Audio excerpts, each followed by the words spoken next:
మనము కాదు, ఇప్పుడు ఉన్నటువంటి బోధనలో కొత్త తరం రాబోతుంది. అది ఇదివరకు జరిగిందంతా ఒక తప్పం ఒక వేరు. ఇదివరకు గత పాస్ట్ ఇస్ పాస్ట్. కానీ ఇప్పుడు నౌ 25 నుంచి కొత్త రకం ఆలోచనలో బోధన్ డివిజన్ కావచ్చు, బోధనే కావచ్చు, బోధన్ టౌనే కావచ్చు, యువకులంతా ఆలోచనలో పడ్డారు.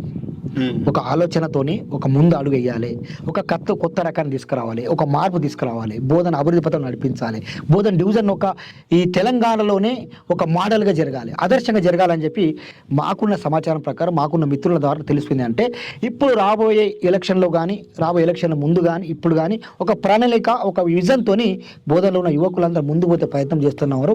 మాకున్న సమాచారం ఏంటంటే యువకులంతా ఈ ఎస్సీ ఎస్టీలకు మాల కాకుండా, మాది కాకుండా, ఉపకులాలు అన్ని ఎస్సీలు కలిసి, ఎస్టీలు కలిసి, బీసీలు కలిసి, ఎస్సీ ఎస్టీ బీసీ మైనార్టీ యువకులంతా బోధనలో యువకులంతా ఏకమై దీని మీద పోరాటం చేయడానికి పూనుకున్నారు. అది మాకు మంచి సమాచారం. అది అందుచేత మేము కూడా దాంట్లో భాగస్వాములు అయ్యి రాబోయే రోజుల్లో బోధన డివిజన్ కాపాడే విధంగా మనం అందరం పోవాలి.